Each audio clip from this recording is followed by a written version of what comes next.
Good morning, London. Thank you all for attending. It's been fantastic to be able to host this roadshow within our own home turf here in London on behalf of the EMEA region of xMatters. For those of you who don't know me, I'm Laura Meadows. I'm the VP here at EMEA, and I'm delighted to have so many faces here, and a particular thank you to those of you that have made the special effort to fly in. When we first started thinking about this year's theme for our roadshow, for the first time it became a bit of a no-brainer, because what we've discovered is a lot of our customers are going through quite a dramatic channel shift. As we found our businesses becoming more of a digital enterprise, we're finding that that's now affecting everybody. So when we think back to 5 years ago, you would think of your typical enterprise as something like eBay or Amazon, something that was required to be online 24/7 and quite frankly couldn't operate without online presence. I know that we've got representation here from retailers, from banks and from news and telcos, and the reality is we all have to become digital enterprises these days. We're a bunch of very needy customers. I can tell you as someone that travels internationally on a very regular basis, I expect to be able to transact whatever I need, whenever I need. I quite frankly couldn't care if it's 2 a.m. in London. If I want to order a pair of shoes or I want to send a banking payment, I want to be able to do that. And the fewer people that I can speak to interact with that, the better. I expect everything to be extremely real time. I can tell you that in a personal experience, lack of functionality alone was enough for me to entirely change my bank earlier this year. There were a number of challenges and things that I couldn't achieve with my mobile banking app. And as a customer, I now have the rights and the ability to very simply move my suppliers whenever I like in order to demand the best level of service. Now, appreciating my bank account probably isn't the most exciting in the world, and I am only one person, but when you scale that up across all of the customers within your organizations, how many other people are being impacted by the requirement to be very digital? Our research shows that over 50% of businesses today are not meeting their stated objectives around DevOps and agile practices. My brain no longer tolerates waiting.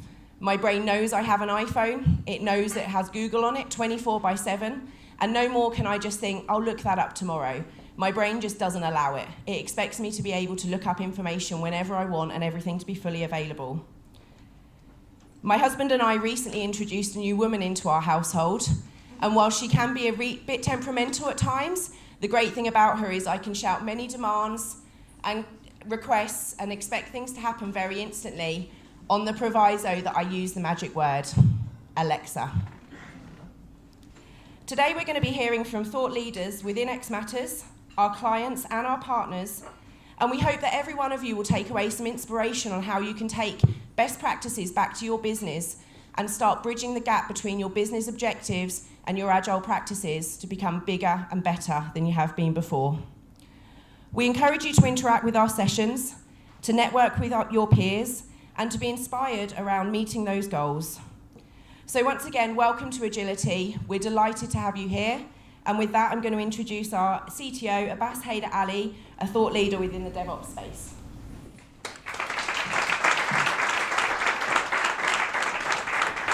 Thank you, Laura. So for me, thank you all for coming to our event today. We hope you'll have a great time to kind of experience some of the stories that your peers have to share with you. We've got a number of different other technology partners here as well who you can talk to about various changes in the industry. My role, just as background, I am CTO at xMatters. That means different things in different companies. At xMatters, that means I'm responsible for our product strategy. But my role actually largely is an external one. So I spend about 3/4 of my time out in the marketplace. So part of that is spending time with our customers globally. So I do spend a lot of time traveling, as well as with our technology partners and within the ecosystem of startups and technology companies at large, just to gather information about what we see as best practice, what things are working, what challenges exist in the marketplace, and sharing that at lots of different events. I started my career back at IBM more years ago than I'll care to admit.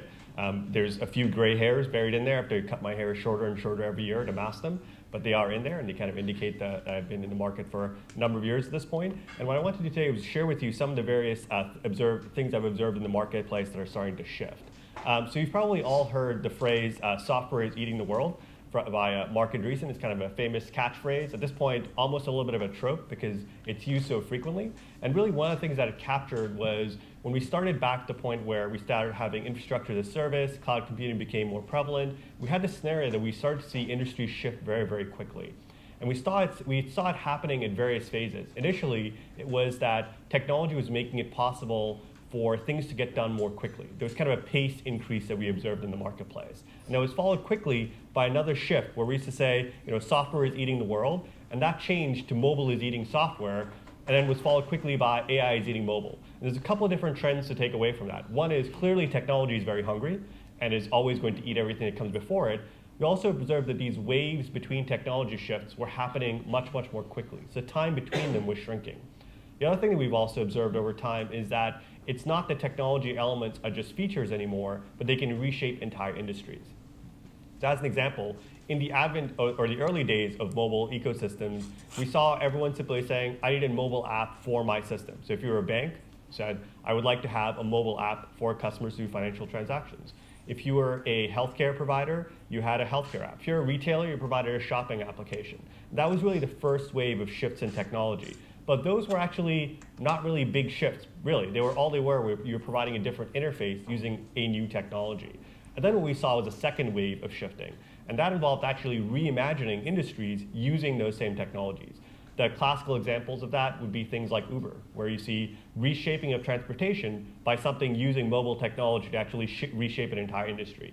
You hear about other stories within hotels, for example, being replaced by Airbnb, and other sorts of shifts as well. Those were kind of an interesting scenario where we saw technology start to change the entire structure of a business. So we used to be taxi businesses, and the example I use for that in the US, in New York City, there is a concept of a medallion. And that was kind of an interesting shift, which was a measure of the economic value of having a taxi. And that historically was considered a very safe investment. In fact, for almost 100 years, it was considered a place to buy in that returned rates higher than bonds and things like that. It was actually an investment vehicle. And the advent of Uber has entirely destroyed that marketplace. Those things have dropped by significant values. That's a measurable element of the impact in the marketplace. You can observe that in a number of new hotel rooms being built that compete with Airbnb. Those numbers are at historic lows for new build-outs because of entirely new spaces becoming available in the hospitality marketplace. Another shift that we start to see starting right now is within the AI community. So the application of technologies like deep learning, machine learning technologies into different industries are reshaping all sorts of different areas that take place. We also observe that in distributed systems that used to be defined by the internet itself, but are shifting to even more distributed, trusted systems built on top of blockchain technologies. So London being kind of a hotbed of fintech, that's kind of I spent a number of time talking to startups here about the changes that the fintech market is experiencing because of blockchain technologies. Just out of curiosity, how many of you actually own any sort of cryptocurrencies? So either Bitcoin, Litecoin, Ether. So I see a few hands going up. It's an interesting sort of space, right? You're investing in something that really only exists as a mathematical construct. But those sorts of technologies are the ones that will shape how we transact in the future. And one of those sorts of transactional shifts can be something as simple as reimagining how Google works. So if you sit in the world today, you look at large companies like Google and Apple and Amazon, and you think, well, the data that they've managed to build as repositories about information are their assets that secure them for the future. But in fact, if you switch that around using technologies like blockchain and people actually control access to their own information, you could entirely disrupt the companies that we view as the disruptors today. And those things aren't flights of fancy. Those are things that people are working on today. We observe that in other technologies in terms of how quickly these things change, not only in the digital world, but in the physical world. If 5 years ago I'd said, hey, does anyone want to go out for a quick tour in an autonomous vehicle? You'd say, well, that's kind of a weird thing. I guess we could go in an amusement park and go on something that's on a track. However, I actually have friends who come to visit in San Francisco, and instead of saying, part of the tour of seeing the Golden Gate Bridge and seeing, various key landmarks, say, hey, do you mind if we swing by the Google campus? I'd love to check out one of those autonomous cars. And you can actually go for a drive in them. Those are sorts of shifts that happen so quickly in the marketplace that things that used to be science fiction are actually things that we can that we imagine being in the foreseeable future. It's no longer it'll happen some point in the future like jetpacks and flying cars, but there are things that we'll actually see in kind of relatively short order as far as things go. And they disrupt all sorts of marketplaces.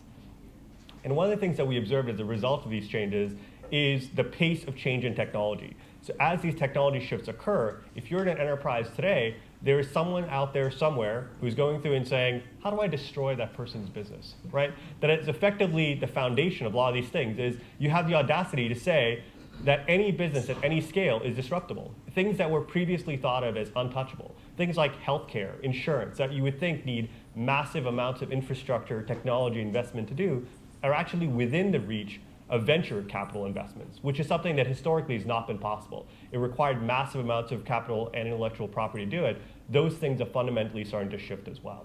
And the pressure that puts on as far as how those things are reflected within organizations is really the use of evolving things more quickly within enterprises themselves. So recognizing those risks, most enterprises today are becoming in some way, shape, or form, in some aspect of what they do, also technology companies in and of themselves.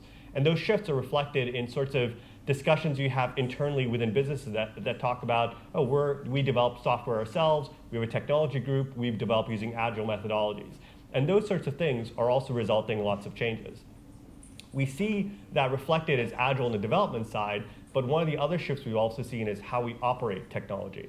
And that's reflected in lots of different key terms and terminology that you see reflected in the industry. So there used to be the concept of, there used to be a real-time operations view. There was no ops. We had operations centers, command centers. You hear terms thrown around like DevOps and AI ops. Lots of different star ops sorts of terms that get thrown around. One of my favorites, actually, that I got to see a demo of was called VR ops. It's kind of an interesting one where it's like you put on a VR helmet and it's literally like a command dashboard in virtual reality. And I thought the best part of it was you could actually be playing a video game and like an incident alert would pop in when you're like, sorry, I'm in the middle of a level, come back later. But there's all sorts of cool things that you can do with these technologies, and they really result in changes and shifts in there. But fundamentally, what we're talking about is being more agile, doing things at higher velocity, and those require fundamental changes in how we observe technology shifts. And one of the things that's interesting about it is that that speed actually allows for something that we haven't seen historically. So historically, the rule within enterprise movements was largely about doing things correctly. So for example, if you were to roll out an application update and it failed, it was a black mark. You got the scarlet letter that said you have basically brought down our environment. Well, in order to actually operate at high pace, you have to be willing to experiment, which means you have to be willing to fail.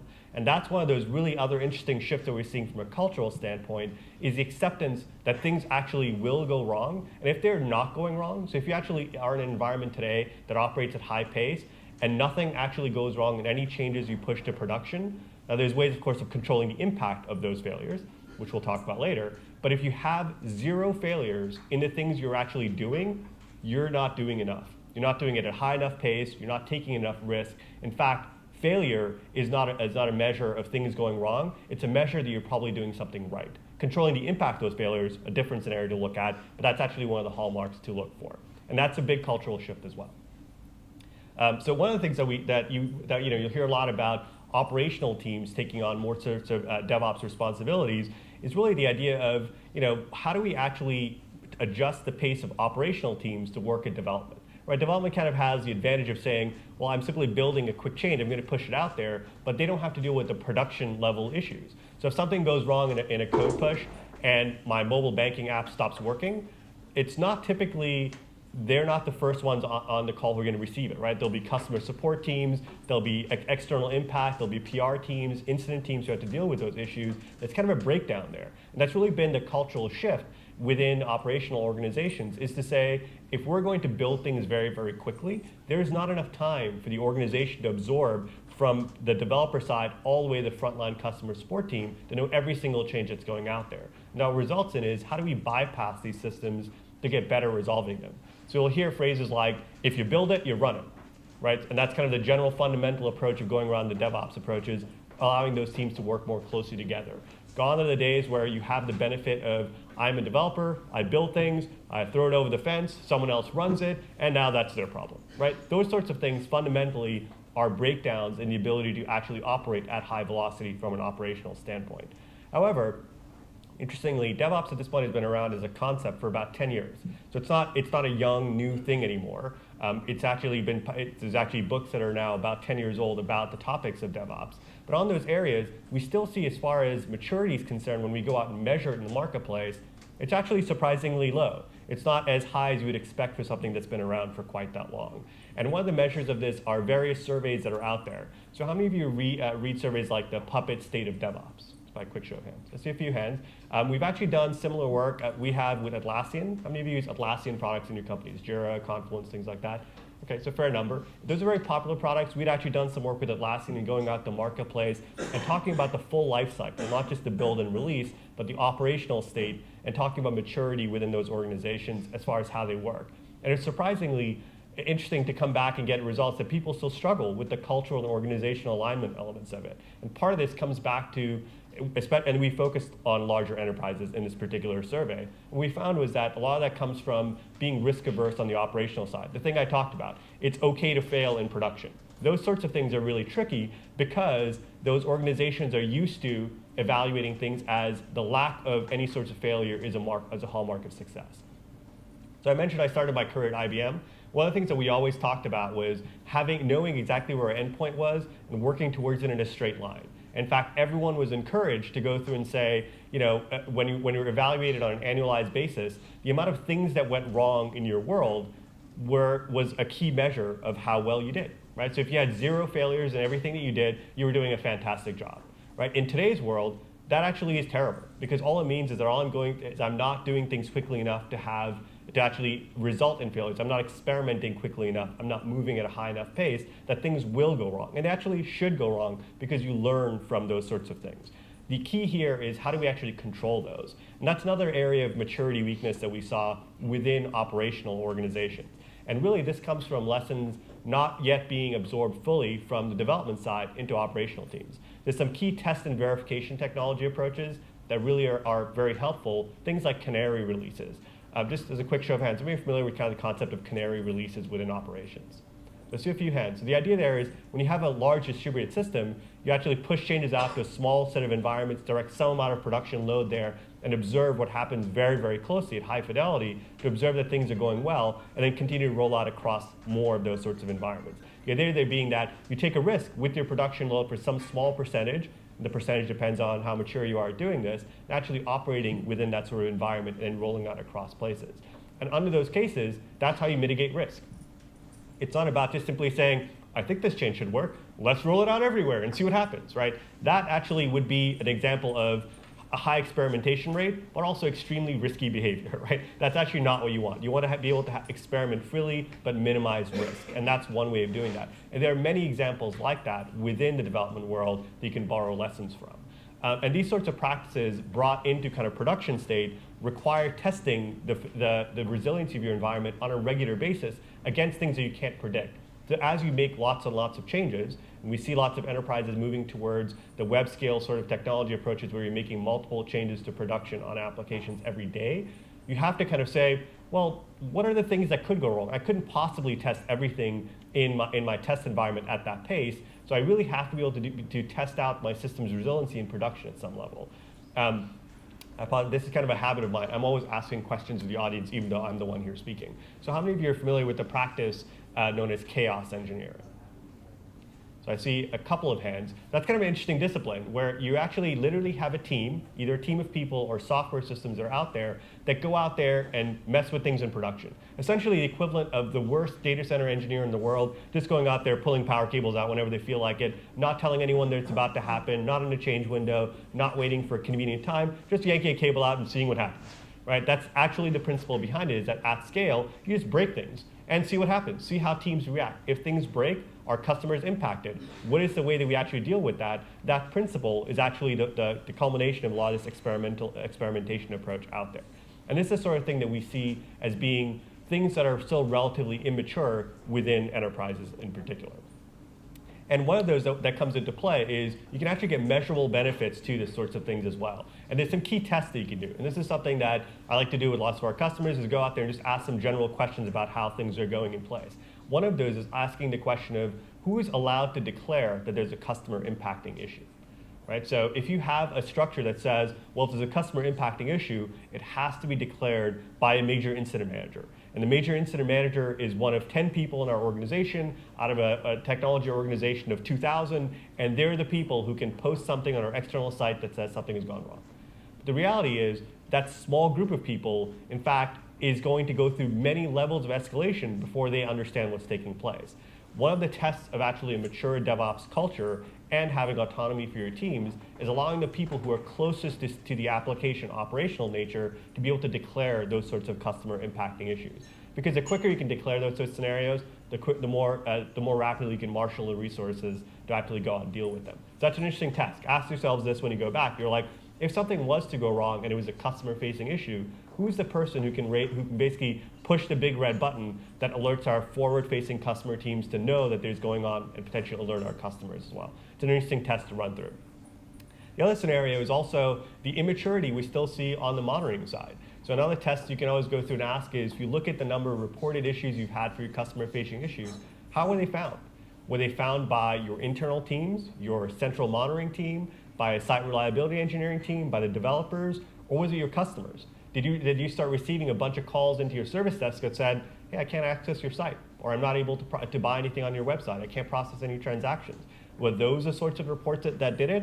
And in fact, it was actually really interesting. We saw a really large percentage of people still reporting that they're not able to actually go through and get data about the performance of their information from other sites. And the other hallmark is the sharing of tools and information. So if you have an organization that you have a silo between your tools, so if you use Jira on the development side and your ticketing system is ServiceNow or BMC or Sharewell or any of the ticketing systems, if your teams can't push information across those without having to go through many different gates, you have a tool sharing and knowledge sharing problem as well. You have these silos of information that can't come into play. If you can't go through and say who actually wrote the line of code that just got pushed into production from an operations team, you've got a strong silo that needs to be broken down. And those are kind of the hallmarks that you can use to actually analyze what's taking place. And in general, we actually do find that there is this cross-team collaboration problem that also comes into bear in a lot of organizations. And the most common enterprise example you find about this is in the form of major incident conference calls. So just as a show of hands, how many of you have been on a conference call that was for a major issue that was taking place that had more than 10 people on it? So keep your hands up if it was more than 20 people. Right? It's a fair number. In fact, I can keep going up that number count, and you very quickly run scenarios where companies have calls with like 100 people on it. There's plenty of science that says when you're collaborating with a call with more than 10 people on it, it's pretty much pointless. You probably have these calls where you get on these, and I've actually done these with our customers, just kind of observe these behaviors. It's almost like, it should be like a YouTube video about like how dysfunctional organizations can actually be, because you get on these calls, and everyone's alerted, everyone gets on the call, they're joining in different people, there's a constant stream of beeps, and people announcing themselves saying, hey, it's Abbas, I'm here. Can someone tell me what's going on? And 2 minutes later, someone else will join and say exactly the same thing. And there'll be a random executive that pops in and says, can I get an update? Doesn't matter what's actually taking place in the resolution cycle. There's someone who demands an update right away, and we kind of have to do that. And this is really as a result of seeing the patterns that organizations have adapted this sort of methodology by going through and saying, when something goes wrong, we want to fix it really quickly, and the best way to fix it really quickly is to have everyone who could possibly have anything to do with it involved in the scenario. And every time one person is missing, you invite them, their manager, and their backup person to every single call. And you wind up with these massively growing conference calls where really most of the time is spent looking for who's on the call, muting people who have their dog barking in the background. There's always someone in the bathroom. There's always these weird things that are taking place, and controlling the call becomes a focus versus solving the issue. In fact, you find in general, you're much better off having narrower teams focusing on performance problems than having those massive collaboration things. And actually, that's a great dysfunction within organizations that I see in terms of solving issues. And it stems from the fact that we really don't actually utilize the information we have to target those collaboration sessions. I'll give you an example. So I have a customer who does a really nice job of this. Their approach is they use their application performance tools, and they're a New Relic shop. Not that it matters. It could be AppDynamics, Dynatrace, any APM solution. Their development teams utilize the tools the same tools that they use in development in production. So actually anything they instrument that is a potential hotspot within their application goes all the way from their dev, test, QA, release cycle, all the way to production. Those tools track what's actually happening within their application. And from that point, they're able to go through and say when something alarms within those systems, there is no automatic escalation and assembly that takes place. Before any of that happens, their systems actually work together. So the New Relic system alerts into xMatters, which says, in their scenario, it actually goes into Chef, figures out what the last series of changes were that were made, which teams made them. It checks the backlog to make sure if there are any issues taking place over there, and really narrows a communication to a very tight group of people. No more than 3 or 4 at any point in time. Establishes them into any collaboration session. In their scenario, they use HipChat, but it could be Slack, a conference call, whatever makes sense. They kind of grab them all together, and they act from that point forward, and only bring in people in phases as they need them. So they may wind up with 10 people on the call, but they started with 4, and they rolled them in as they needed to, and their overall resolution time and time to detect what the issue is the same, if not better, in most cases it actually is better, than their giant calls that they had in the past. With the added benefit, they don't have 100 people waiting on the call saying, what do I do? Jumping in, can I? And what most people do is just kind of join the call, put it on mute, turn the volume down, and move on, and do their normal thing anyway. So you have this approach of actually effective collaboration. It's by harnessing insight across these tools. And that's generally a trend that we observe that's very helpful along this sort of incident lifecycle process. And that generally is having autonomy for these teams to work together, allowing them to choose their own tools and solutions, but bridging these silos through integrations across all the components. And that's a really big part of how you judge maturity across these organizations. The ones that are the most successful lower the barrier to information sharing. They basically go through and say, if you want information from our Jira system, go for it. If you want information from another system, that's fine as well. One of the other approaches that we see is building these sorts of these tools that have insight across tools as well. How many of you have had a CMDB project in your organizations? Let's see a few. How many of you had multiple? Right. So the last startup I used to work for did a lot of work with CMDBs. And one of the things that we learned that was great was everyone loved to do CMDB projects. They were great.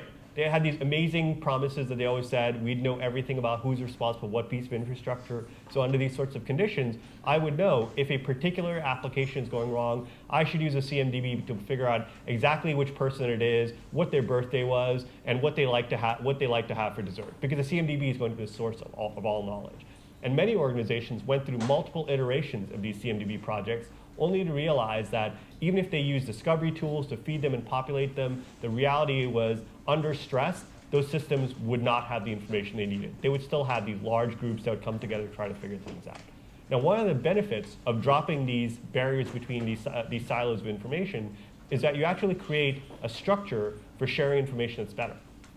So what I've seen in terms of replacement with CMDB technologies has really been having systems, even if you call them CMDBs, is effectively having self-registering applications. And part of this comes from the shift that from technology teams developing applications and also being responsible for running them. That when they publish application changes out, they register themselves into central systems. And these are established application contracts.